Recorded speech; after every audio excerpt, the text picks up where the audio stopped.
Okay, cool. So first of all, do you have any doubts so far in SQL Not so injection? far. Okay, yes. Yes. Okay, come on. Okay, that's good.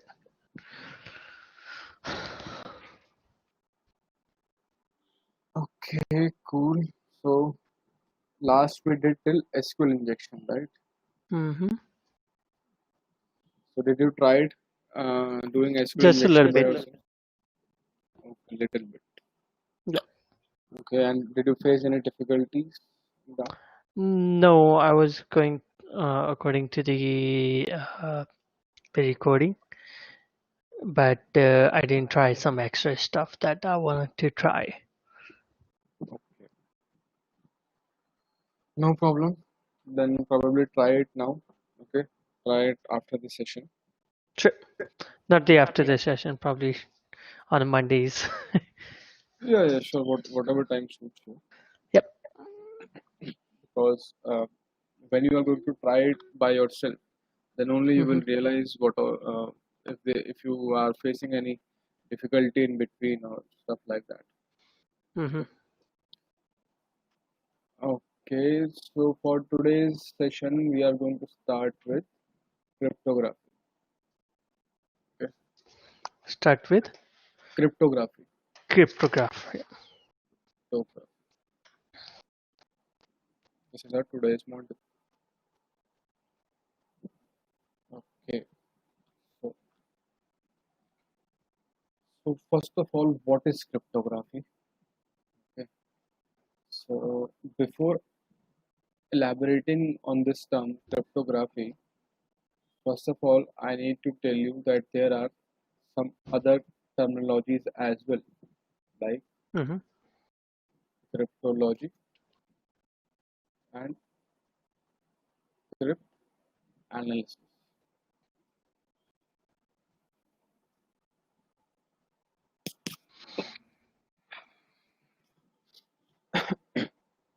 Crypt analysis. Mm-hmm. So here is my stylus.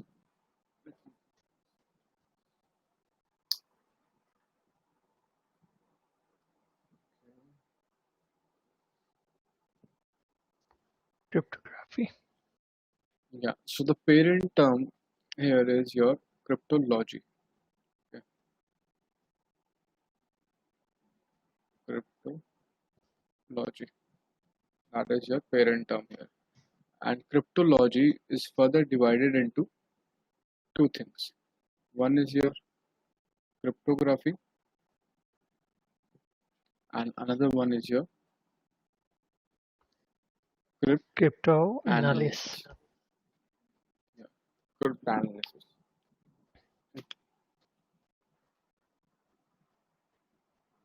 Okay. So basically, what is cryptology? Cryptology is basically an umbrella term or it's a parent term for cryptography and cryptanalysis.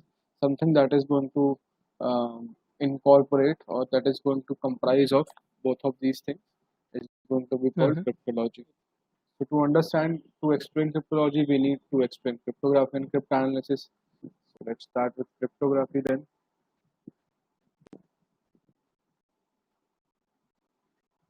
Here it is.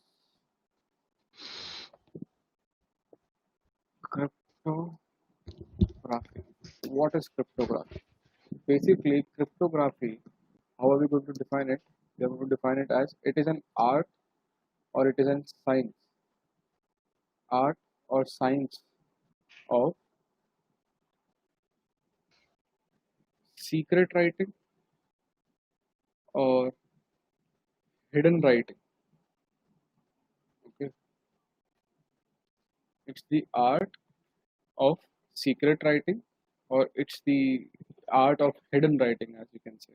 Okay, Mm-hmm. so cryptography is all about uh, converting or changing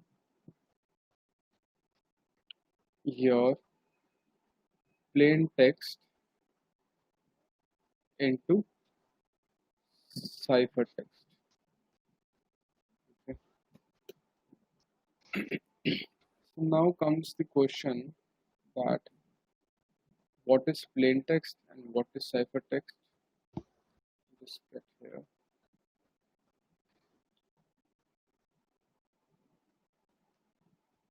Okay. Plaintext and ciphertext. So plaintext is any text, the normal text that you see on day-to-day basis. The way I'm writing here, okay, this is your plaintext. Something Mm-hmm. that is in human readable format. Yep. Okay, for which some meaning can be derived.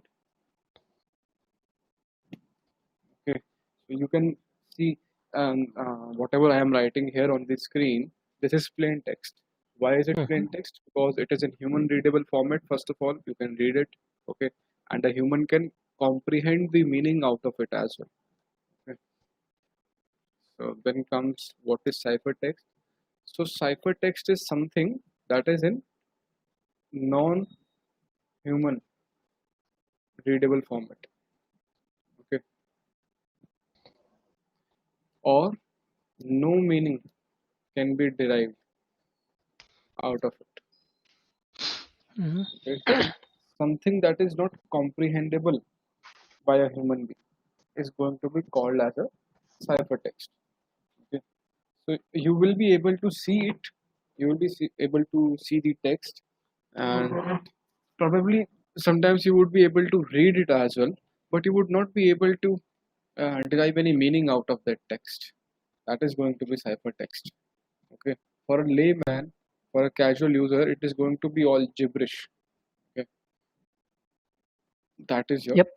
ciphertext. Further extending cryptography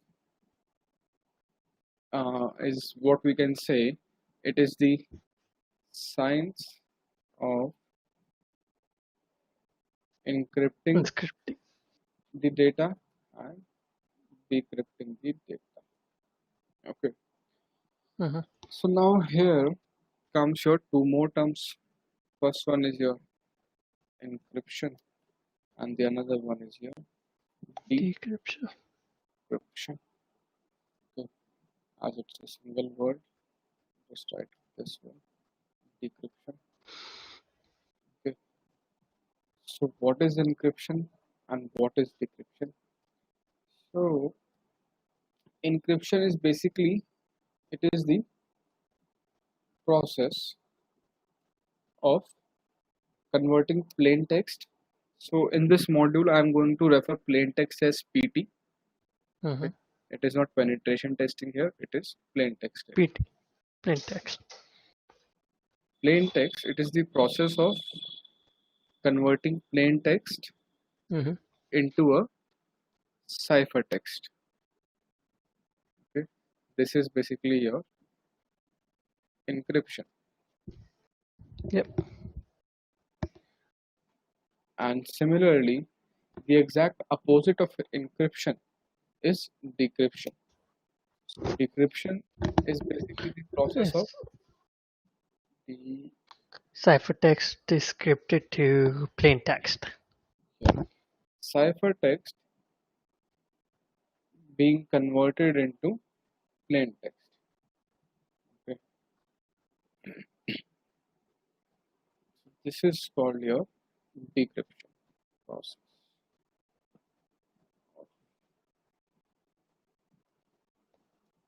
Okay. Another key thing here that is involved is your algorithm. Okay. So what is an algorithm? Algorithm, you can define algorithm as set of rules or steps, okay, or the procedure that needs to be followed. Okay, it's like a set of rules. Like Mm-hmm. uh, it's like there's an algorithm for making a cup of tea, right? That Mm-hmm. you need to get a cup of milk, you need to, and all these steps need to be followed in an order. You cannot Yep. pour milk first and then pour water at a later stage, right?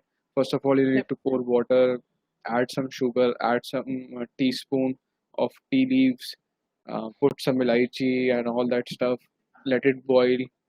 So these steps are basically an algorithm for making a cup of tea.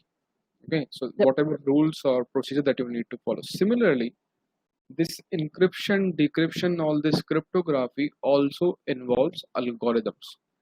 So, in the process of encryption, okay, if I talk about encryption, the plain text is converted into ciphertext with the help of some kind of an algorithm and with the involvement of some kind of a key. Okay. Okay. Similarly, in the So decryption as like well, in a math, you do algorithm and you have a set of keys or uh, like formulas and all those. It's the exactly, same base. Yep. exactly. Here as well, as you have given the example of mathematics, because cryptography is all about mathematics only. Mathematic. Yep. Okay, it is like if you at the by the end of the session, you would have seen all the different type of algorithms. Mm-hmm. So if you want to pursue this domain Mm-hmm. as a full time, or if you want to take a deep dive into this domain, this niche, Mm-hmm. so then you would be required to have some at least graduation degree in mathematics, or at least a post graduation degree in mathematics, Yep. core mathematics. Okay, because these algorithms are basically complex mathematical functions that are used to. Yep. So it's like that there is going to be a very complex mathematical function that is going to act as an algorithm, and you are Mm-hmm. going to feed your plain text inside that algorithm, and that Yep. algorithm is going to perform some mathematical operation on that plain text and is going to output you something. The Yep. output of that algorithm is going to be your ciphertext, some gibberish Mm-hmm. that algorithm has changed your plain text into. Usually used in softwares and some of the uh, like software and networking too. Right, right. That So yep. So actually behind the scenes, see, mhm. in cryptography domain, it is not only about mathematics actually. So Yep. cryptography domain is about mathematics plus computer science, because Yep. at the end of the day, once you have figured out the function that you need to use, that is Mhm. that you at that time you are operating on a mathematical level. Okay, then you need to write a code as well that is going to perform all that computation, whatever you have designed on paper and pen, that this is going to be the mathematical function that I am going to use, then you need to write a Yep. code as well to perform that practically. Because see, as a layman user, you are going to use an application or a software based solution only, right? You will have an Mhm. application for encrypting and decrypting the data. Yep. So that application needs to be coded by a computer science engineer, by a developer. And if it's an encryption or decryption algorithm, there needs to be a mathematical function also involved. So Yep. that's why that person needs to be competent in both of these aspects. Okay. Yep. Later on in this model, we are going to look into some very well known personalities in this domain. So Mhm. at that time, I'll emphasize on this thing again. Perfect. For now, let's continue. Mm, Algorithm plus key. So same algorithm and the same key that is used, whatever key is used to encrypt the data, Yep. the same algorithm and the same key is used to To decrypt D. the data as Mhm. well. Just to explicitly mention it, let me just give it algo 1 and here algo 1. If there's a key 1, key 1. Okay. That same thing needs to be used. Yep.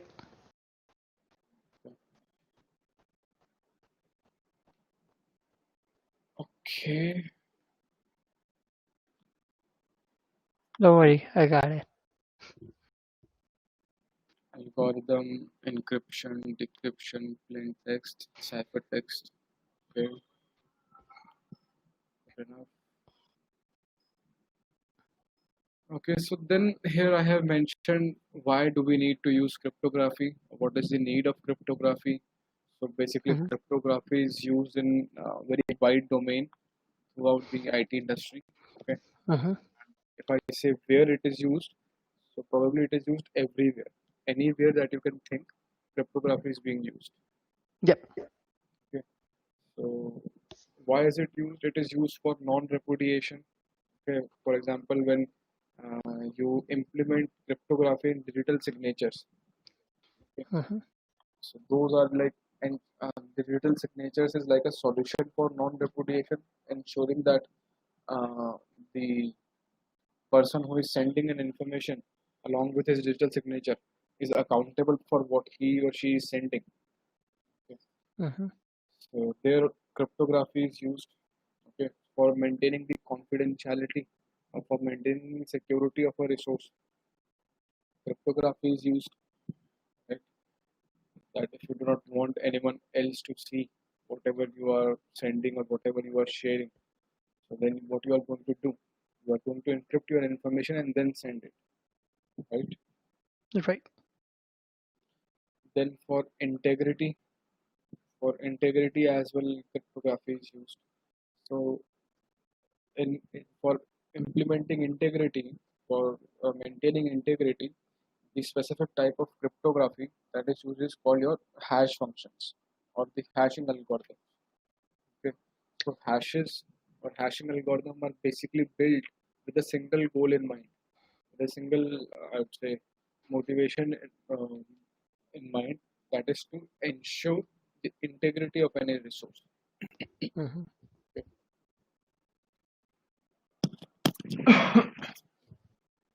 Then comes your authentication.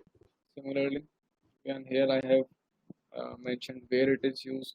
So it's like everywhere, emails, chats, personal identifiable information, that is PII, storing credit card information, tax related information, any other sensitive information, okay, stuff like Yep. that. Okay.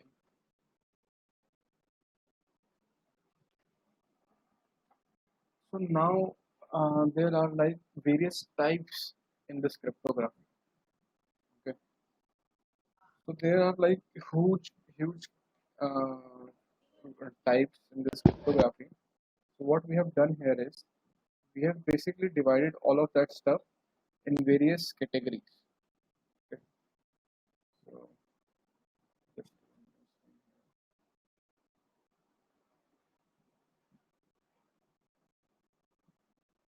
so we are going to look into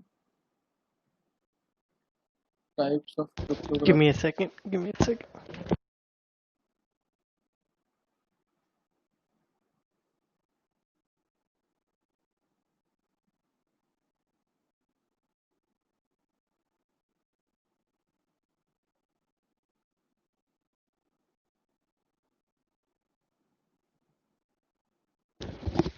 Sorry. So, Wait. okay. So we were talking about the types of cryptography. Mm-hmm. So talking about types of cryptography, what we have done here is we have divided into various categories. So first of all, we are going to look into the types of cryptography on the basis of uh, sorry, we have to look into types of classical ciphers. Okay. So there is going to be further types in here. Okay. Another one we are going to look into is uh, types based upon the keys.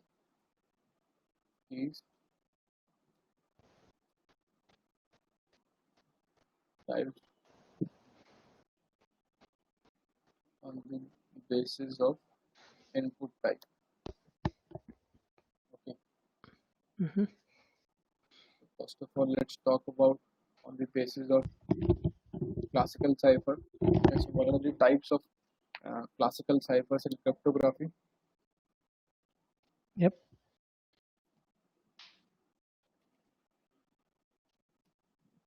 There are basically two types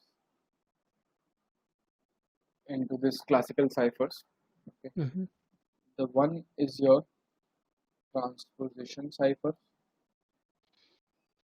and another one is your substitution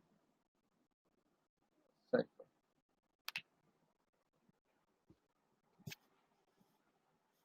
Okay. Yep.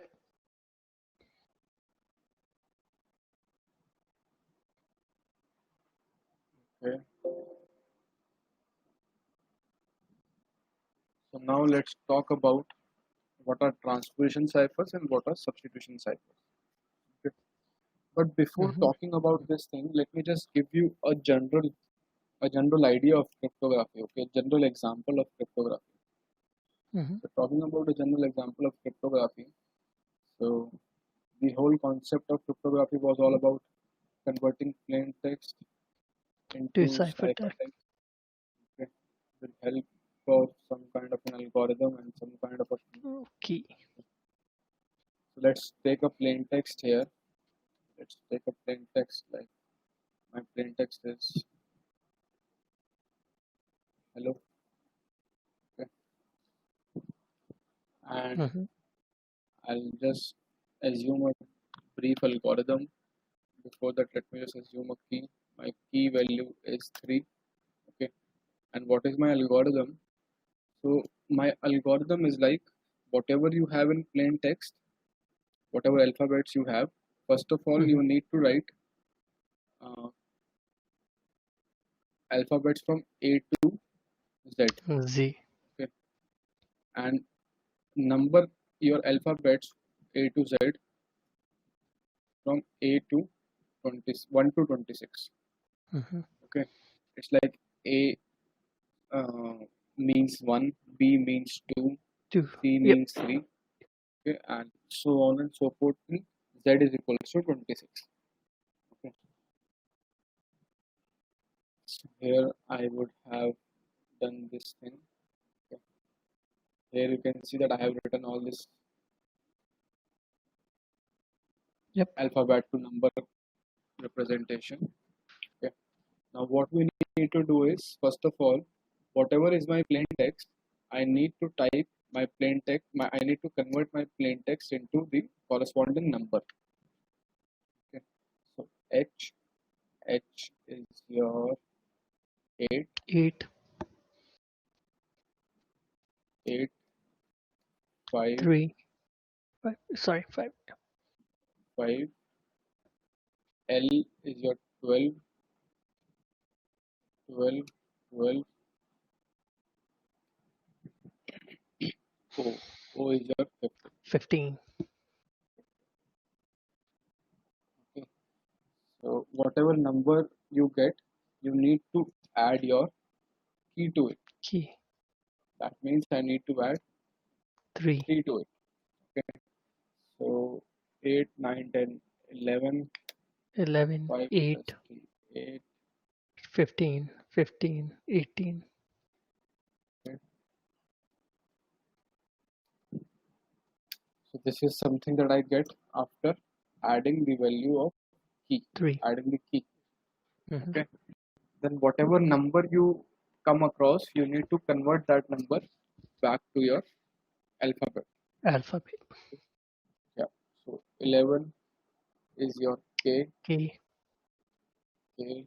8 is your H, 15 is your O, then again 15 O, and 18 is your R. R. So what you have got here is your ciphertext. What you Mm-hmm. started with was your plain text. Okay.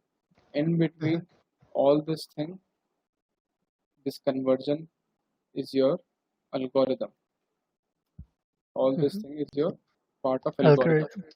that you need to, whatever input is provided, you need to convert it into numbers, add your key, whatever number you have, convert number back to the alphabet, and you have your ciphertext. This is like the most basic illustration that I can give you explaining the process of encryption and decryption. So practically what is going to happen if I want to send you some ciphertext, if I want to send you hello, and I don't want that anybody else would be able to derive sense out of it. So I'll send you Khoor, okay, Khoor, okay, and we will be already, so the on the encryption and decryption, same algorithm is used, right? Same algorithm and same key is going to be used. So how the decryption process is going to look like in this case, if I talk about how is going to be the decryption process. So it's going to be backward. So exact, core, K stand for 11, H stand for 8, O stand for 15, 15, and R stand for 18. okay, Then we're going to subtract 3, which is a key, and it will bring it to 8, 5, 12, 12, 15.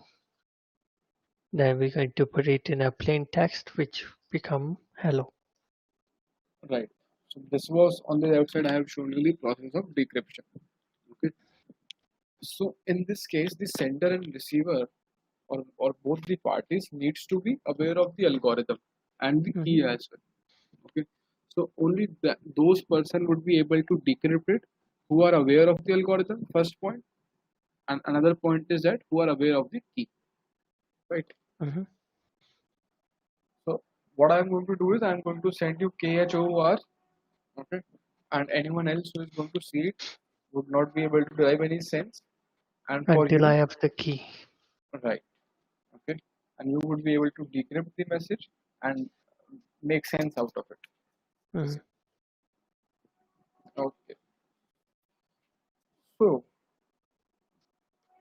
let's understand the transpiration and substitution now.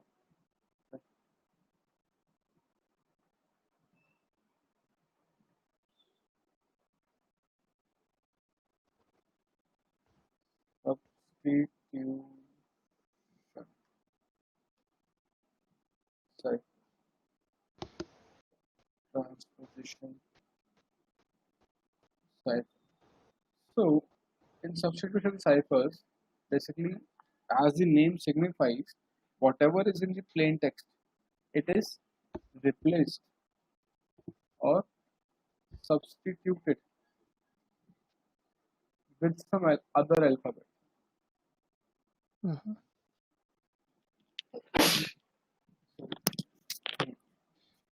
With some other alphabet. Okay. And on the other case, in case of transposition cipher, nothing is replaced and nothing is substituted. Instead, it is just reordered.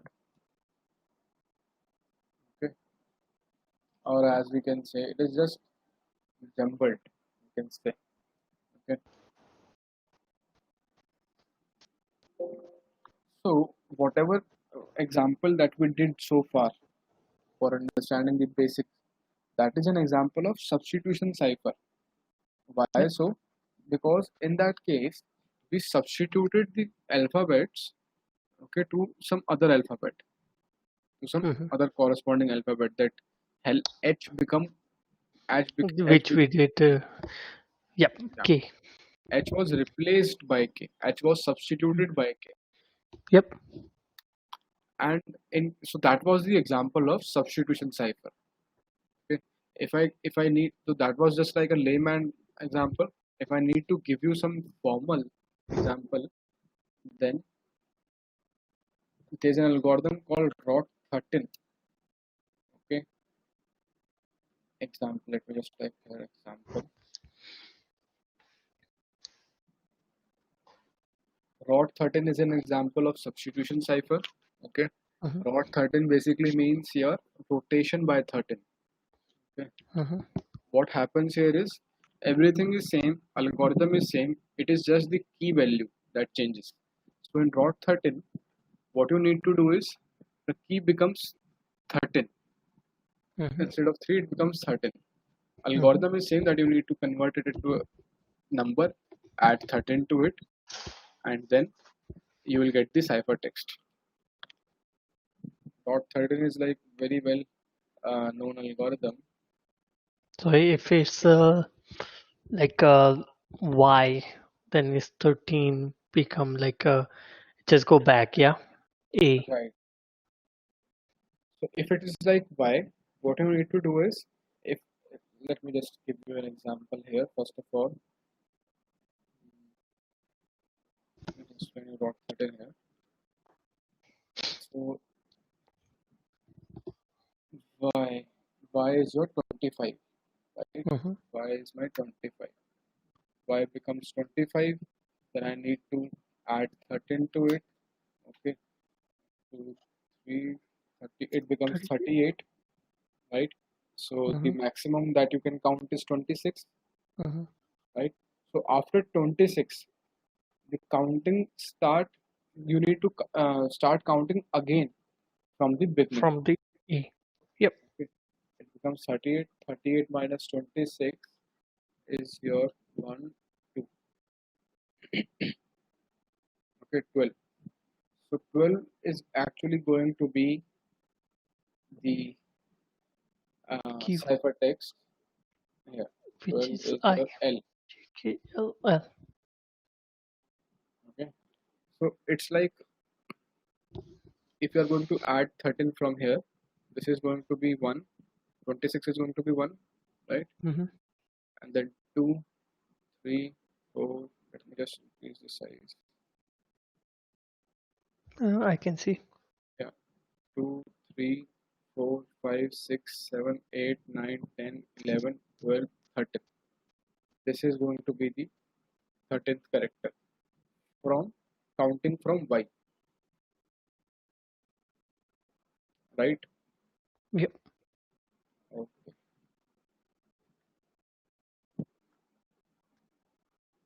So the counting starts going back from the beginning. Okay.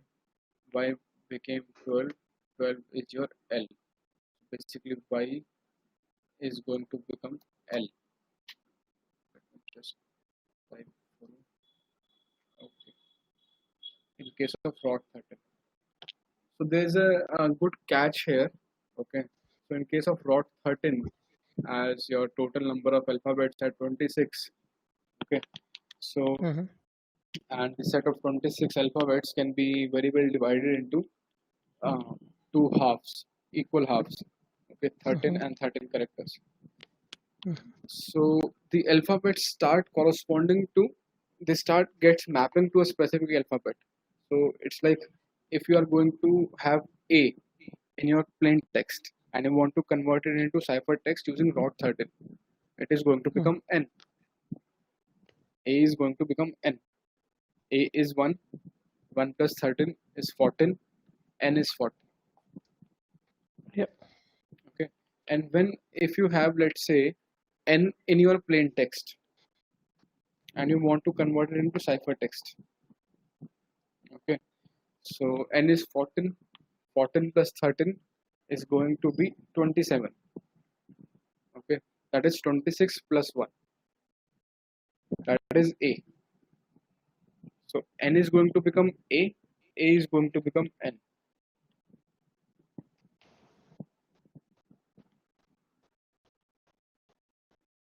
Okay. Yep. So here there's an example of converting hello. Hello becomes URYYB. Okay. So there are like online encryptors as well. If I talk about Rot 13, Rot 13 is it .com or it is .org? So we've got this handy encryptor HELLO becomes URYYB, and if I type URYYB as plain text, so it becomes hello.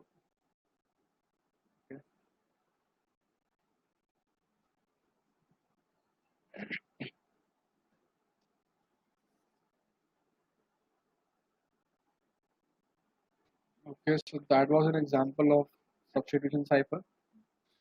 Okay, let's have a look into the transposition cipher.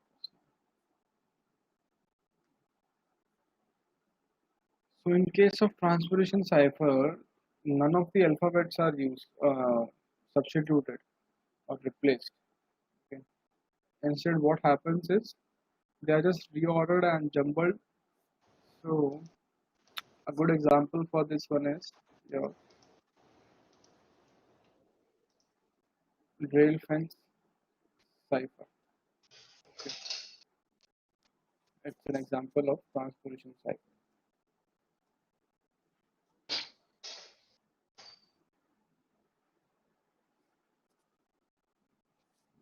Okay, let's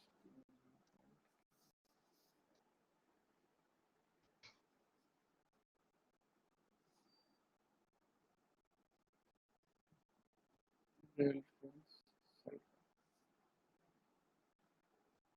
So how encryption and decryption is going to take place in case of transposition cipher, and specifically if I talk about rail fence cipher.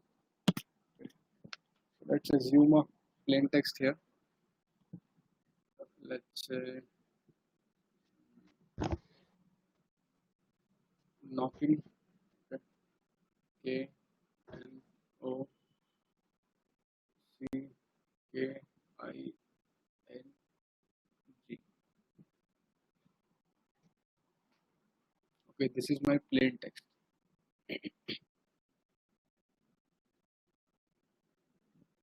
So how will I convert it into ciphertext? I need to first of all draw a line,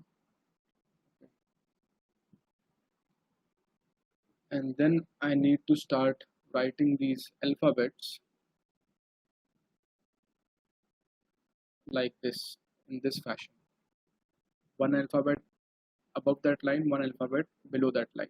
K N O C K I N G. Once I have written it that way, now what I need to do is I need to combine it this way.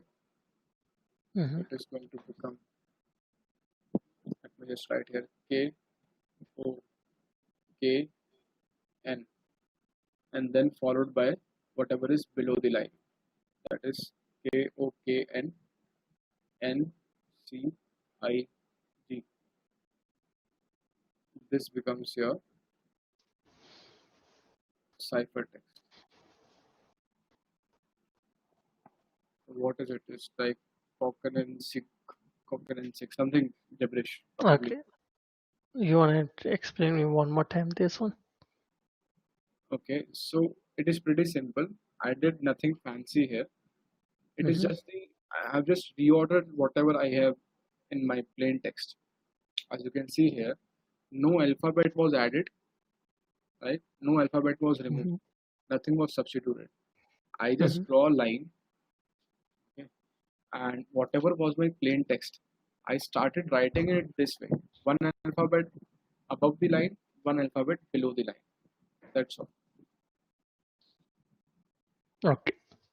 When I when I was writing my plain text, so it was like this way: K N O C K I N G. This was knocking, Yep. right?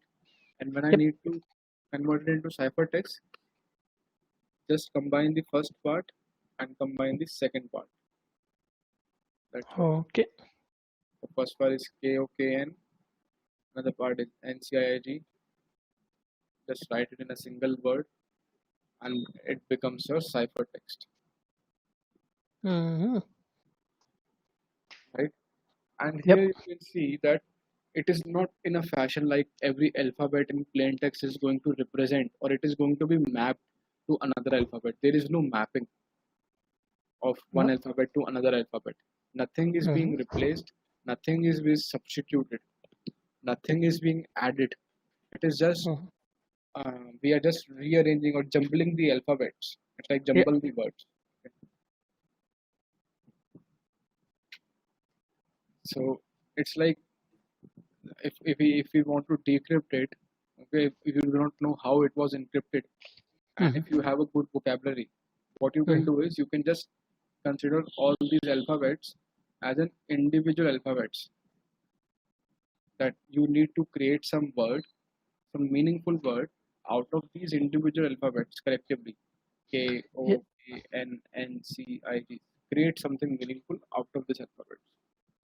Because But in it can be our other cipher as well. It can like it's a substitute. Yeah. it's a transposition. Transpiration. It could be substitute as well by Yeah, the numbers and all those, but you have to know which one you are using. exactly. Because the third person, whosoever is And not authorized, he would mhm. not be knowing that this fact. Okay, that what mechanism Also, we did. you have to know what are you doing actually. Right, exactly. It can be like KONCKING, IIGN, Mm, something. Yep. But you have to know which one you are doing right. and how you're doing. Yep. So, I hope now you understand the difference between transposition and your substitution cipher. Yeah. Right. Similarly, in transposition, we have got this another term called double transposition. Okay. Mm-hmm. So what happens in case of double transposition is whatever you have created, Mm-hmm. you just have to repeat this same step for whatever output you get in the first time. Okay.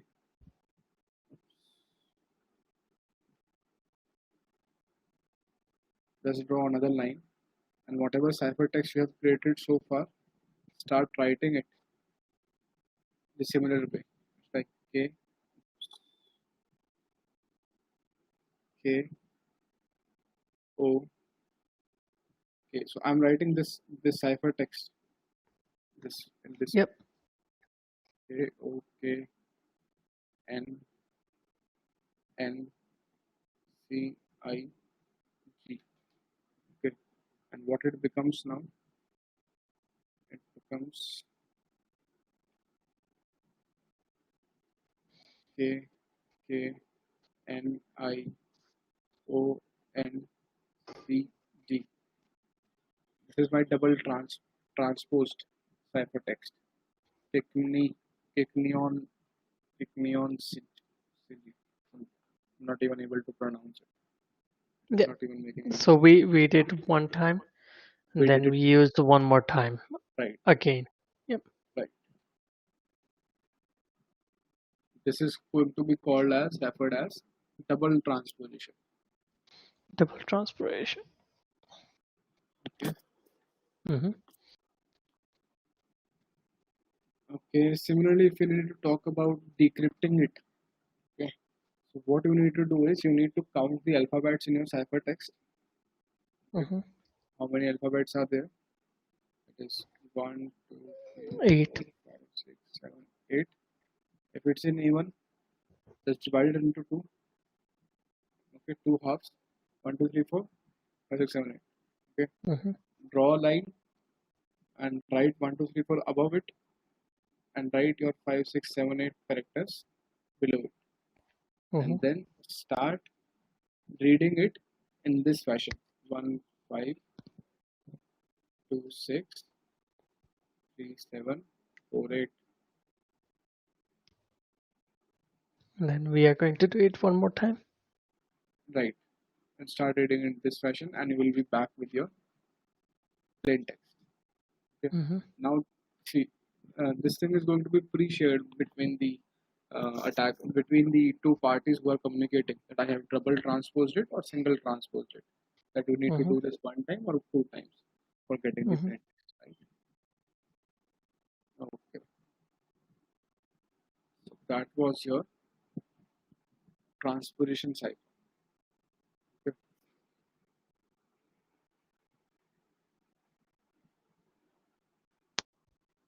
If I talk about substitution cipher,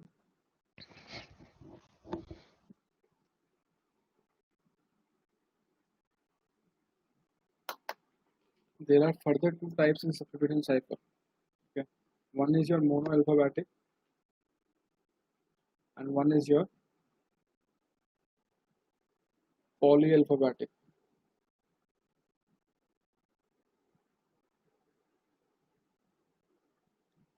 Okay,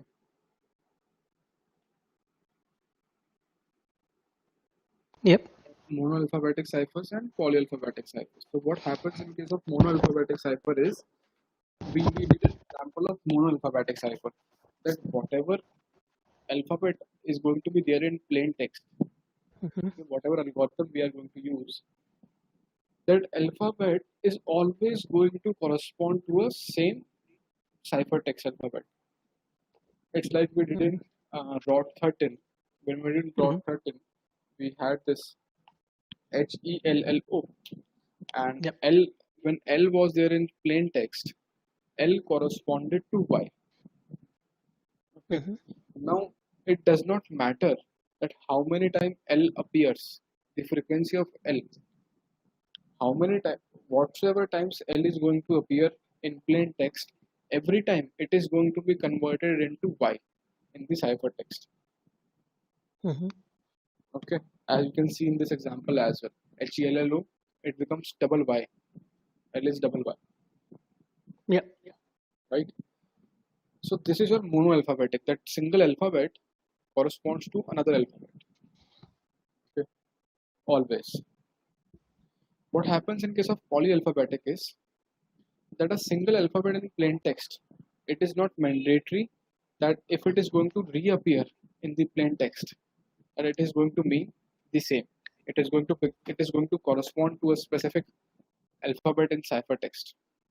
Okay, so let's take an example. A little bit confused. Yeah, right. So we'll take an example here.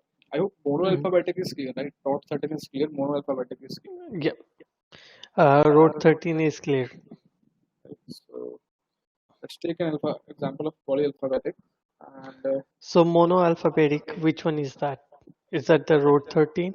yeah, ROT 13 is the example for monoalphabetic. Mono. That every alphabet in plain text is going to specifically correspond to a single alphabet in ciphertext. L is going to become Y. So every time L is going to come, it is Y. It is going to be Y.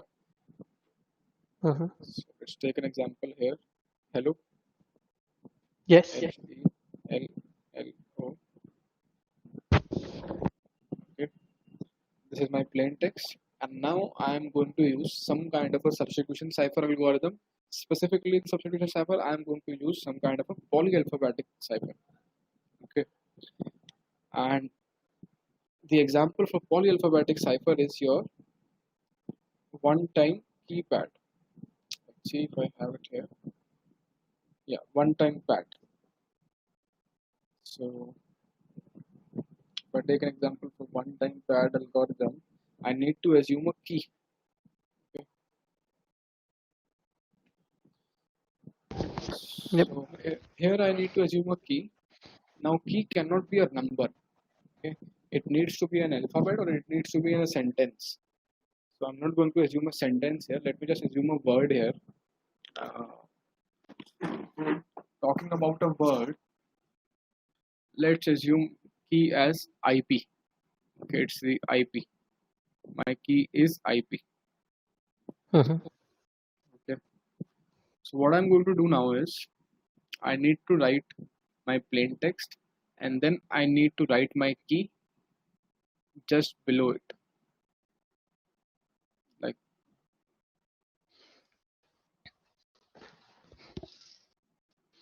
like this way, IP.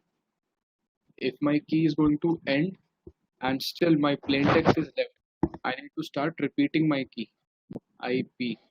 My plain text is still left, I. Okay.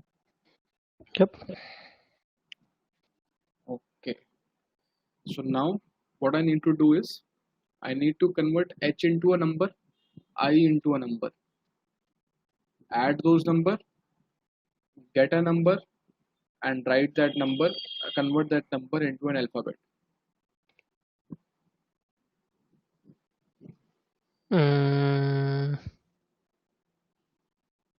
So we put it hello, we put it IPI. This is my key. IP is, I assume the key as IP. Mm-hmm. Okay. Yep. So H is 8. Mm-hmm. I is 9. Okay. Let me just, I is going to be 9.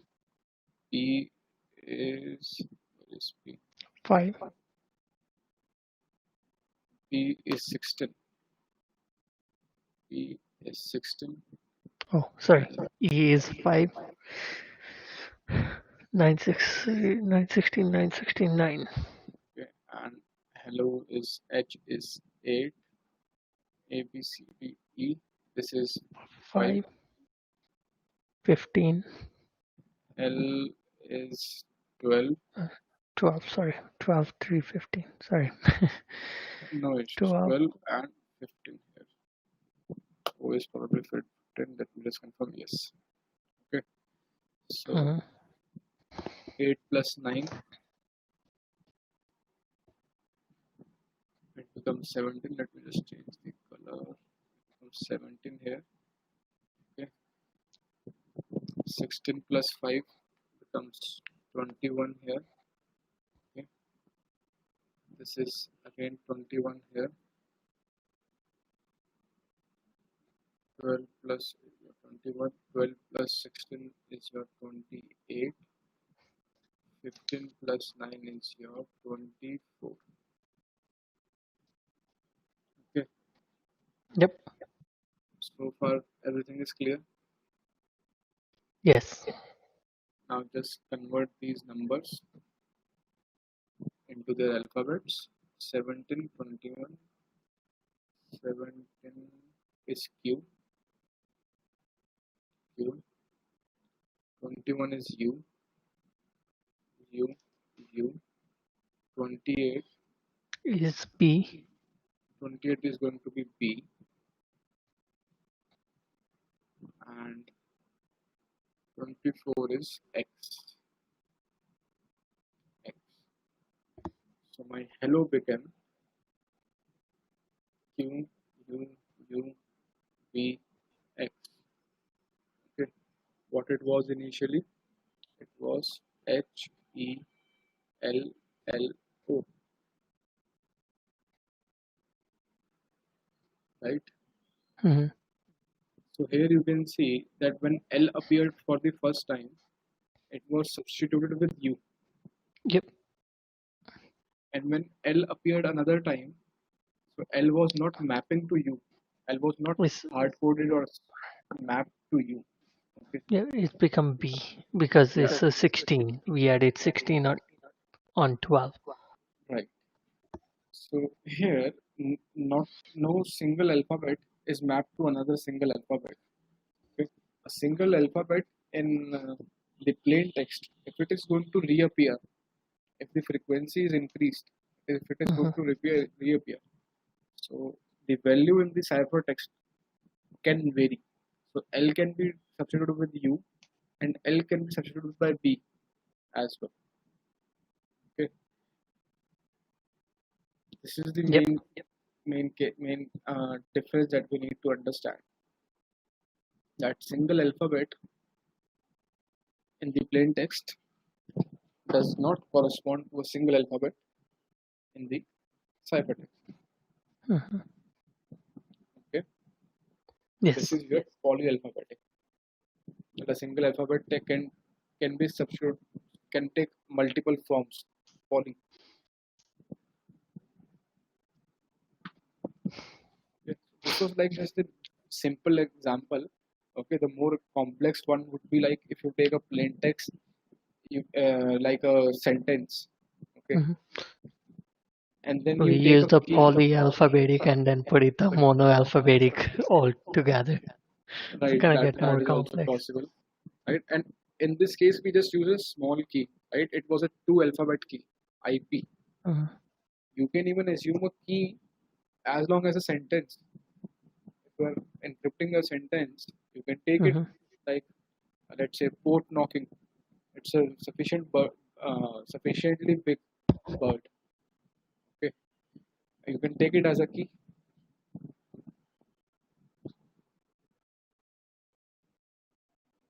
right? Hello. Yep. Yeah. So polyalphabetic and monoalphabetic is clear, right? Yes.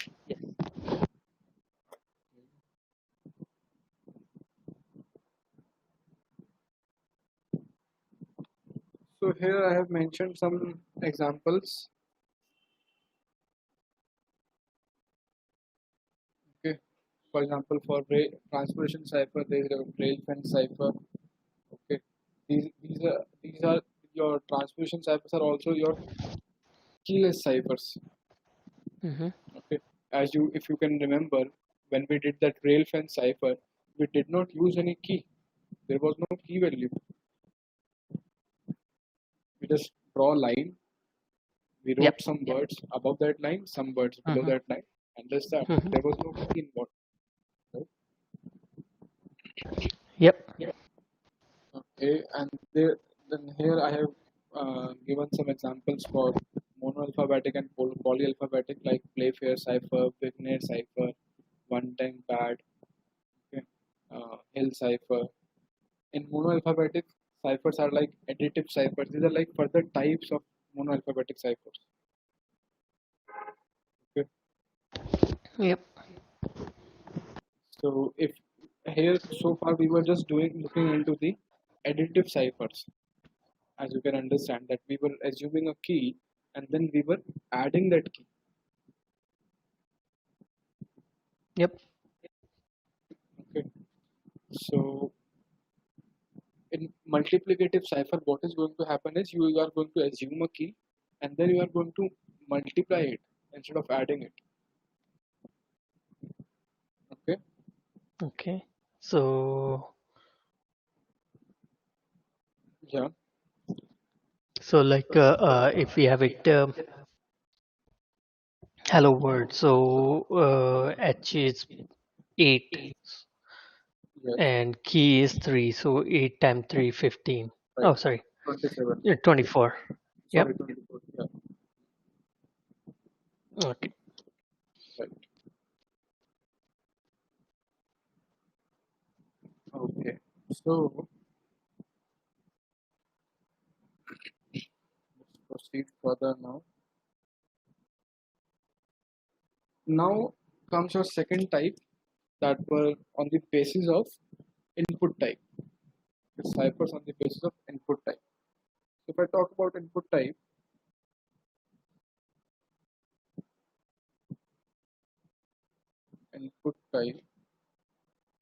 so there are like two types in here, two types of ciphers in here. One is your stream cipher, and another one is your block cipher. Yep. Okay. So what Mm-hmm. is the difference between stream cipher and block cipher is, in case of stream cipher, the input that is provided to the algorithm, okay, that the encryption function that is performed, it is performed on the bit by bit input. Okay, Mm-hmm. the input is provided in a stream. A streamed input is provided. That is basically whatever input we have, it is going to be feed it bit by bit inside the algorithm. Okay, but in case of block cipher, what is going to happen? Bit by bit operation is not going to be performed. We are going to set a block size. Okay, that whatever input it is. So let's say there is. Let's assume some size is here. Let's say I have got a plain text, and the size of the plain text is 32 bits. Okay. Yep. 32-bit input is provided. So this input is provided to the algorithm as 1 bit at a time. Okay. Mm-hmm. and then encryption is performed on a single bit and an output is given. Okay. In case of block cipher, let's say there is this 32-bit input, okay, and we have assumed a block size that this algorithm is going to take an input block size of 8 bits at a time. Okay. Okay. So what is going to happen? This 32-bit input is going to be divided into blocks of 8 bits. Okay, 8-bit input plus 8-bit input, 8-bit plaintext plus 8-bit plaintext plus 8-bit plaintext. This is going to be a total plaintext. It is going to be divided into 8 bits.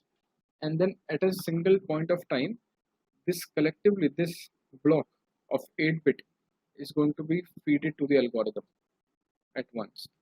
That take this, perform the operation, give me the output. Okay. So the input that is provided to the algorithm is in the block size. That is your block cipher.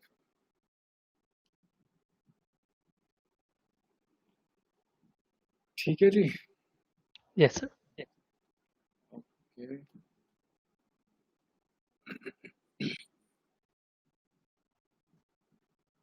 The encrypted blocks of data of fixed size, basically bit by bit.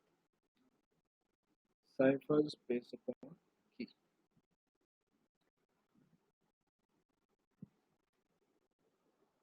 So now comes the most important and the most interesting ones, okay, that can be asked for sure in any kind of interview as well. Okay. So now there are ciphers based upon keys. Okay. There are two types. One is your symmetric cipher, and another one is your asymmetric cipher.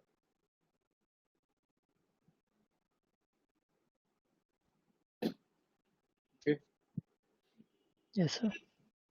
So now the question arises: what is the difference between the two? Okay. So now the difference between the two is, in symmetric cipher there is only one key. Okay. On the other hand, in case of asymmetric ciphers, there are like two keys that are involved. Okay. Okay. So I'll take a quick break of 1 minute, 2 minutes. Okay. Let me just get a glass of water. Let me just loosen up a little, and Sure. we'll be right back. Okay. Sure.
Yeah, so I'm back. Yeah, give me a quick second as well. Sure. Thank you.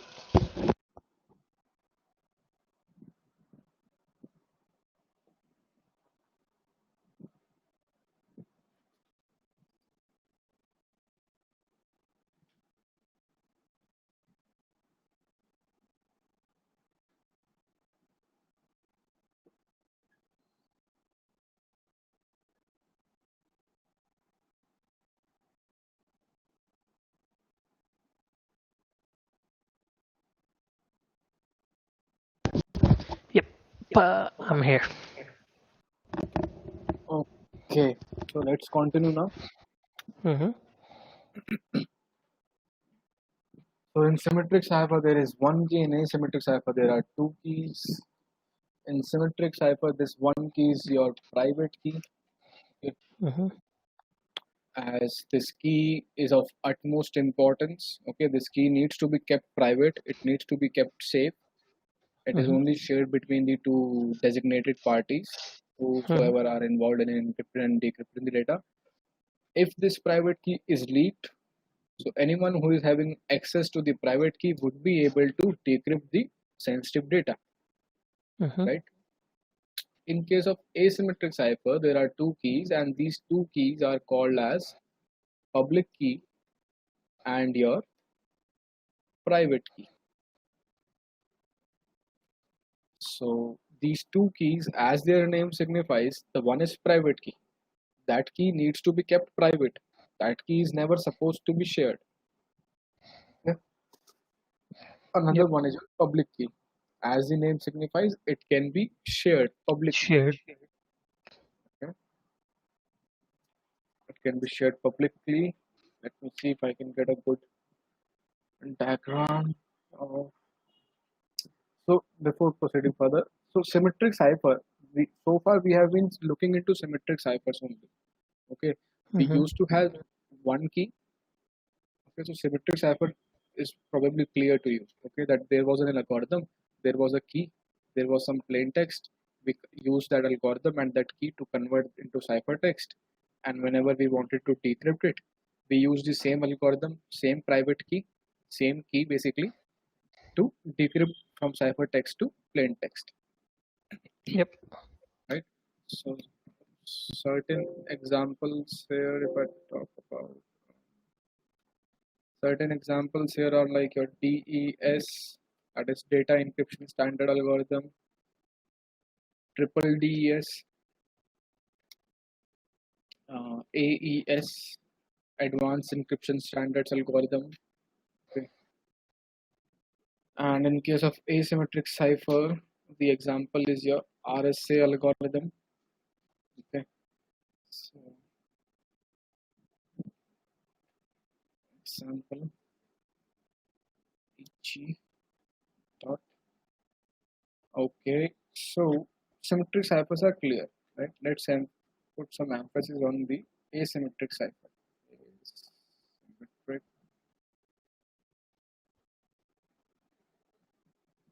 encryption.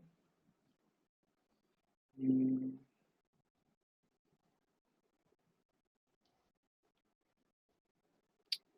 nothing good enough here. Anyways,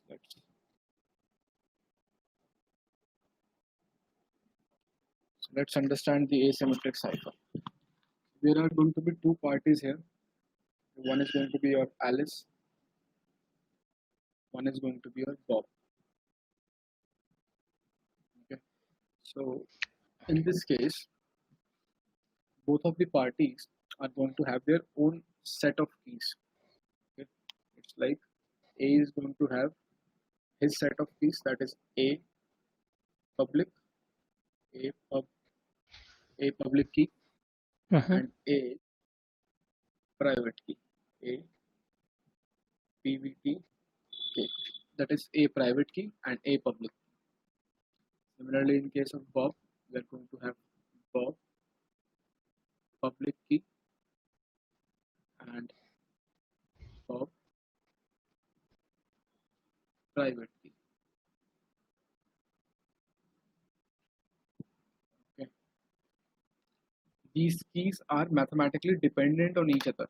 Okay, and whenever keys in case of asymmetric ciphers are generated, they are always generated in a key pair.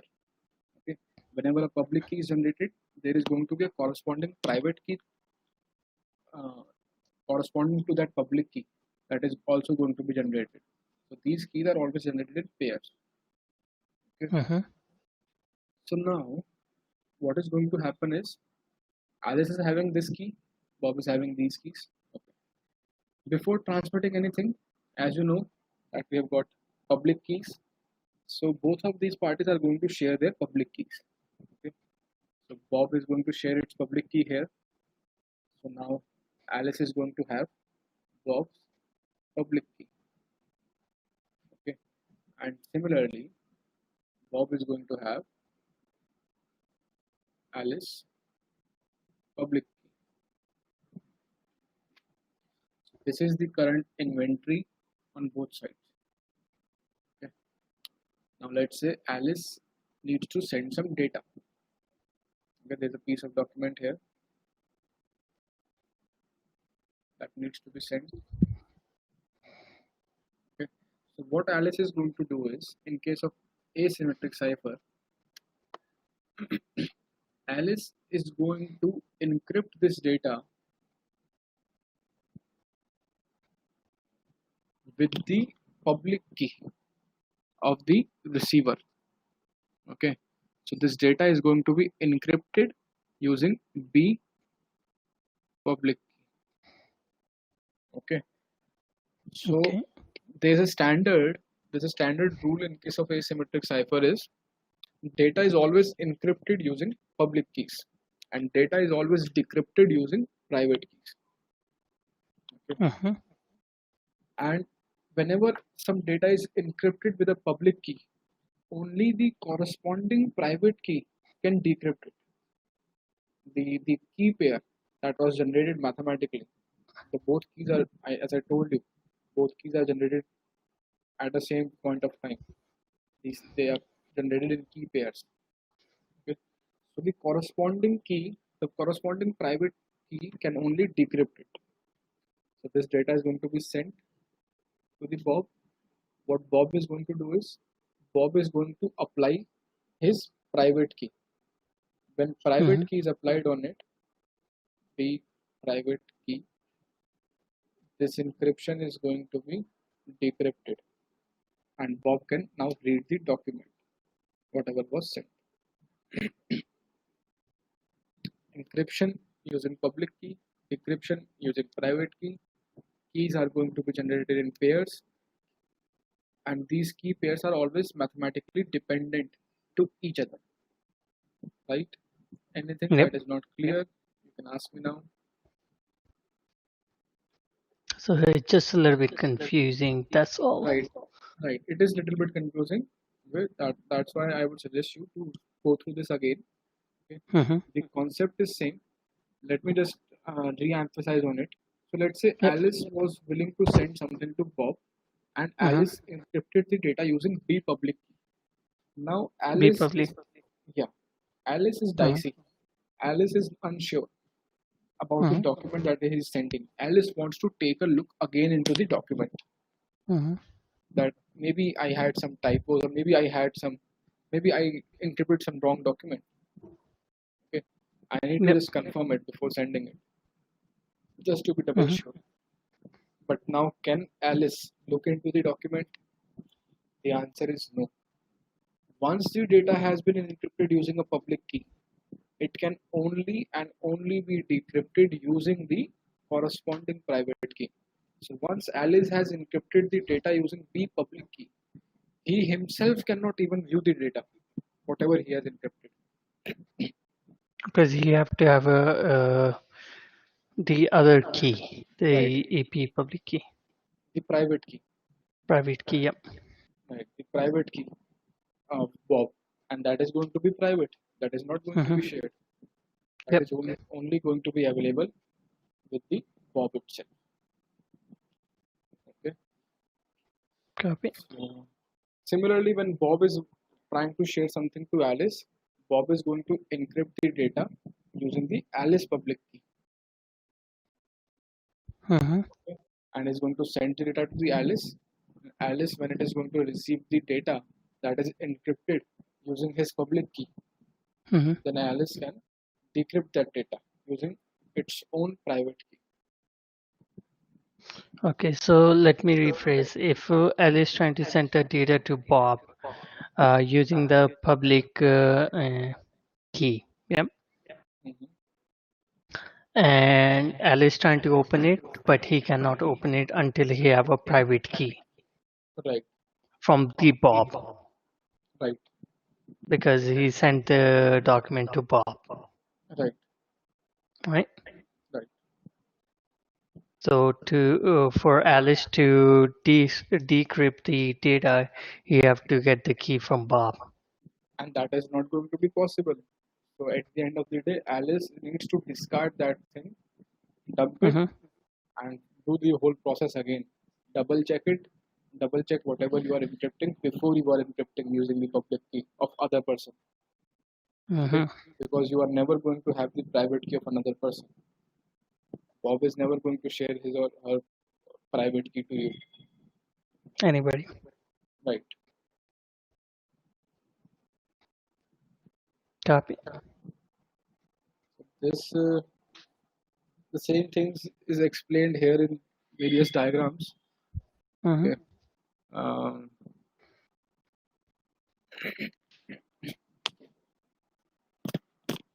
as you can see here, there's a plain text. It is encrypted using the public key of Bob. Okay, it becomes ciphertext. It is sent. The ciphertext is decrypted using Bob private key. Mm-hmm. And it becomes plain text. Right. Now there's an example for this, that is your RSA. RSA algorithm is your this public, sorry, asymmetric algorithm example.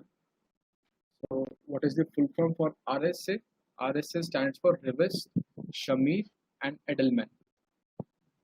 Okay, and these are actually the surnames of three persons who collectively built this algorithm. Okay, that is, here you can see designers, Ron Rivest, Adi Shamir, and Leonard Edelman. These are the three persons, three cryptographers who collectively built this algorithm. Mm-hmm. And if I'm going to look into the profiles of any of them, you will see that they will be having something in computer science and something in mathematics, some degrees in mathematics and computer science. Yep. MIT, member of MIT, MIT is computer science. yeah, institute professor, cryptographer head, okay, qualification, education, bachelor degree in mathematics, PhD Mm-hmm. in computer science. Mm-hmm. As you can see, the initial point that I was trying to convey, it was that in case you want to become a cryptographer, you need to have both of these things. Okay? At least. Right, it's like the minimum, bare minimum qualifications for them. So I Mm-hmm. just took a look on Ron. Let's take a look on Adi. BSc, Bachelors of Science in Mathematics, MSc, Yep. and PhD in Computer Science. Okay. And similarly, let's take a look on Leonard Adelman, BA Mathematics, PhD in EECS, that is Electronics and Computer Science. Okay. He was also mathematical consultant, blah blah blah, and so on. Good enough, good for him. So, talking about mathematical functions, you can start taking a look into the technicality that is involved here. I am not able to understand it, whatever I am seeing on this screen. Okay. These are like your all the mathematical algorithm and how key Yep. generation is going to I happen. have no idea. If you ask me anything right here. Yeah, the Euler totient function, whatever function it is, I don't know. I was in accounting actually, so we had it simple math, I guess, Mhm. not the science math. They are all science math. Yes, right. This is like if someone tries to understand it. Okay, and along with that, see, this was the mathematical aspect, and then here is your code aspect as well. This is the code. Mm-hmm. Oh, okay, a working example in JavaScript. So this is the JavaScript code. You need to understand the language as well as the mathematical equivalent of it, whatever it is trying to do. Okay. That is the thing here. Well, anyways, let's not dive into it. It's of no use for us. So as in the introductory module, as I told you, probably I did not took your introduction, right? I was not doing. Did I? Sorry? Did I took your introductory session? No. Okay, so generally in introduction, I just tell my students that the CH curriculum is designed in this way that it is going to give you flavor of different aspects. Okay, and Mm-hmm. then later on you can decide in which field you want to take a dive into. Okay. Mm-hmm. So far we have studied about cryptography. We tasted the cryptography. We just had a taste of it. We Mm-hmm. tasted something about web application attacks like cross-site scripting or SQL injection or session management stuff. Okay, we Yep. looked into the network stuff as well. Okay, Mm-hmm. all that stuff. We are going to look into variety in upcoming days as well. So that's how things are designed here. Yep. Yeah. So I'm just still deciding. So let me ask you this question, Rishabh sir. Mhm. Yeah. Are you going to stop the recording quickly?